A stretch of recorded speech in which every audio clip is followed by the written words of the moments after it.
जिससे जिगरे लाला में ठंडक हो वो शबनम, दरियाओं के दिल जिससे दहल जाएं वो तूफान। इकबाल यहाँ इंसान कामिल या मोमिन हकीकी की दोहरी शान बयान करते हैं।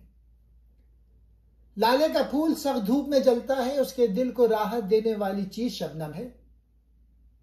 इसी तरह मोमिन अपनी नरमी, मोहब्बत, रहमदिली और इखलाक से कमजोरों, गरीबों और मजलूमों के दिलों को ठंडक और सुकून पहुंचाता है।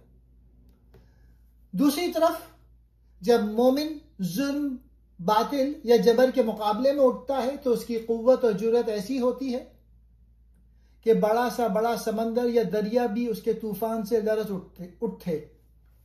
यानी वो मजलूम के लिए शबनम है और जालिम के लिए तूफान। इकबाल के नजदीक मोमिन की शख्सियत में ये दोनों पहलू लाजिम हैं।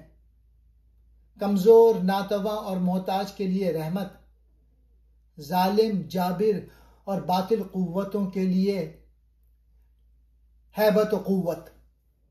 इकबाल का सबक यह है, रहमत भी बनो, ताकत भी बनो।